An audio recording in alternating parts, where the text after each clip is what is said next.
how to put read receipt on Outlook for Mac. So first of all, you want to open the Outlook app on your MacBook device. Once you're there, you want to go ahead and just do a regular email as you would, sending it to whoever you want to, doing the subject, etc. And once you've done all of that, you want to go to the top toolbar there where it says draft. Go ahead and click on the draft drop down menu on your MacBook in the Outlook app, and then you'll see request receipts on the bottom there.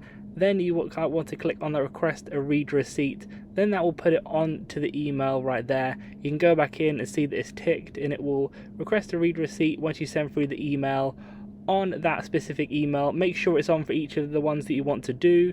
That's by going in there and make sure that's done. You can also request a delivery receipt, is something a bit different as well. If you want to do that, just make sure they are both ticked if you want both of them to be sent to you. But that's how it's done within there. You can also just type in the top search bar as well, read receipt, then I'll kind of take you through how to get there too. Leave a like on the video for help and subscribe for more helpful videos.